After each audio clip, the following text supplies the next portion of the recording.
Hey, this is the franchise Shane Douglas.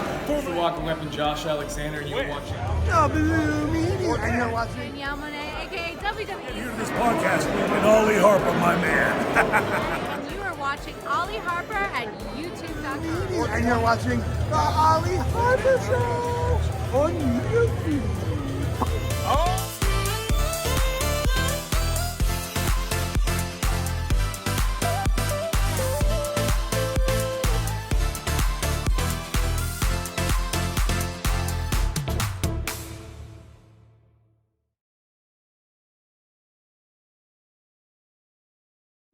Hey, what's going on, everybody? It's me, Ollie, aka TNSAttitude, and I am back again here on YouTube.com for all things professional wrestling. Now, today's video, the title of today's video, what does WWE going to Netflix really mean? And this is a really big, hot topic video that I really wanted to get out there, guys, because, I've not really come on here and talk about the Netflix deal, January 2025, it will be kicking in. Monday Night Raw, Friday Night SmackDown, and of course NXT will all be going over to Netflix. And, on the outer surface of this, it looks exciting. It looks great. A lot of the reach this will have. There'll be more homes that WWE programming will be going into over the paywall of a TNT Sports, and that is something that's really cool here in the UK, but also worldwide. But the thing that I wanted to really elaborate to and really delve into is the fact that with the Netflix deal, what does it really mean in the long run for WWE and the fans? And why I say that is because, this past week, and I am going to get onto the topic, but discussing the WWE WrestleMania 41 ticket combos. I appreciate, they went on sale last week. They had the pre-sale on the Wednesday. I did my short to congratulate everybody that did go out, get a combo ticket, and are officially signed, sealed, and delivered and going off to Allegiant Stadium in Las Vegas. It's great news. It's fantastic. WrestleMania trips are just some of the most exciting things that I do in the year. I loved going. They're great. But what I did see this year, now bearing in mind, I did my booking through On Location, and for the most part, that seems to have looked more attractive this year. Why I say that is because dynamic pricing, and that's what I want to get onto, dynamic pricing has absolutely just gone through the Ticketmaster itinerary right now. And it's not resale. This ain't resellers. This is just the Ticketmaster body, the AI that knows this event is popular, the amount of clicks, the amount of people in the waiting room, and it knows that it can these prices are just going up and up and up. But was it like that at 38? Well, no, it wasn't like that at 38. I remember that there were people that could still get tickets during or before the show, cheap prices. 39 LA, similar sort of situation. But now with this TKO and this Netflix deal, this is, I feel, the future. And that is something that just made me wonder about the WWE going forward. Don't get me wrong.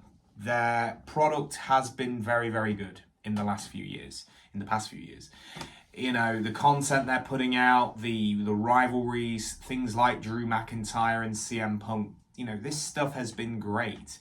The characters, the mid-card, the undercard, the champions, everything has had relevance. And I think that, that's what's drawn a lot of people to watch WWE in 2024.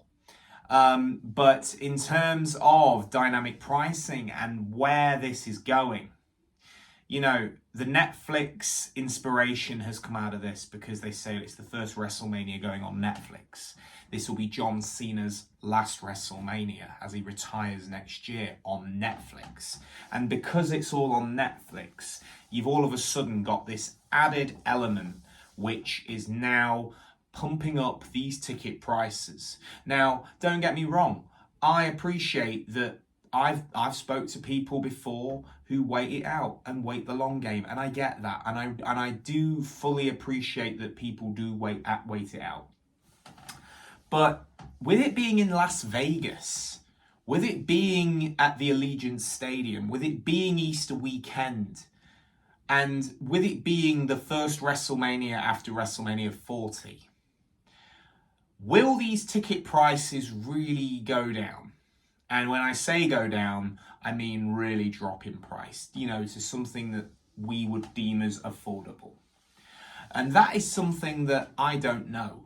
Now, I believe they should go down, without a doubt. That is always the deal, right? So when I went to WWE Bash in Berlin this past August, those tickets, when they first went on sale, like last October 2023, they were expensive. And they were very expensive. And then through the time, they started to come down in price and down in price and down in price, because the fans for that one were too stubborn and were like, no way. The stubbornness really helped that people were just not buying those tickets for that event at the Uber Arena. And the prices just came down. And before you know it, you could buy a floor seat for 400 euros. Now, that's WWE, that's under TKO, but I appreciate also that that's not WrestleMania. That's a B event. That's a B event. So when you look at WrestleMania in the current landscape of things, and I look at it being the first one on Netflix, and I look at it being John Cena's last WrestleMania, The Rock potentially going to be there, I don't know, will we see these prices drop? For God's sakes, I really hope they do drop. I really do hope they drop. And I just hope it's not a case of them going higher and higher in price. But also, with the Netflix, what does this mean? Does this translate across the board for the next, year of pay-per-views, PLEs? Will we see this kind of theme? And I do believe we will. I do think that they will do everything now to get the highest grossing gates possible, because it's all about money, it's all about statistics, it's all about what they can break and what they can make as a success and how much money they can throw into this. And that's something that I do think is quite concerning in terms of fans who might, the true fans that are going to get priced out of this.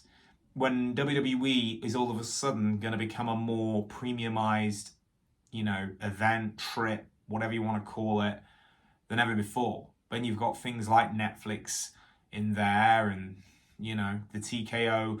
Because I remember one thing I will say is, and I compare this to UFC.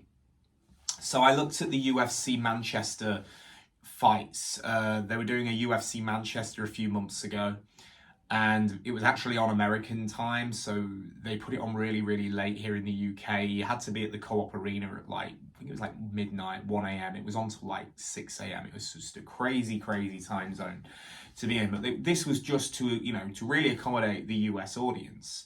So that's why UK fans went to this. But I remember looking at this, and I remember seeing some of the cage side seats were $2,000. Bleeds were £800. I'm just thinking, this is insane.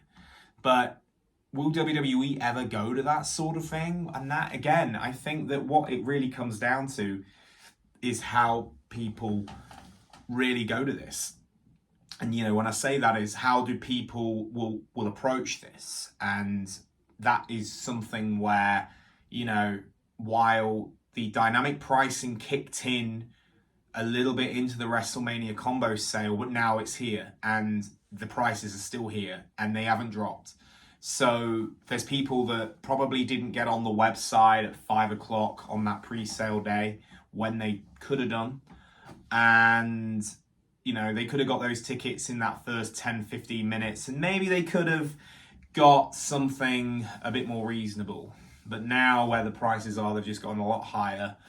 And it certainly makes you wonder where this will go for the next year. But what to expect otherwise from Netflix content also is we all hope that, of course, the Raw, the classic archive stuff from WCW, ECW, Raw, SmackDown, all this makes its way over to Netflix. I would hope this happens, but I also for right now, all I see is, 3 placeholders for just your smaller stuff, your WWE, your Raw, your SmackDown, your NXT. And that, again, makes me wonder, does TKO decide to, you know what, we're going to put this archive footage on another premiumized service for the hardcore fan? Again, they can do whatever they want. Once they stop producing DVDs and Blu-rays, that content is theirs. They can do what they want with it. They don't want you owning it. Now, they're not producing the DVDs no more. They're not producing the Blu-rays. So all this great content, they're probably going to, I would hate to say it, but I hope they don't come up with some kind of, I don't know, it's like a fight pass or something like that, but something whether it will just go to Netflix, and that's what we hope. For right now, all I'm seeing is pay-per-views, Raw, SmackDown, and NXT. But January 2025, we will see where this goes. But for dynamic pricing, all I can say, guys, is I just hope these prices come down, because for right now, they're looking a little crazy for my liking, guys. But yeah, that is today's video. Thank you ever so much for tuning in. I hope you guys enjoyed this one. Let me know what your thoughts are on the dynamic pricing. What are your thoughts on Netflix and what it means for WWE going forward? And I'll catch you guys in the next video. I'm out, guys.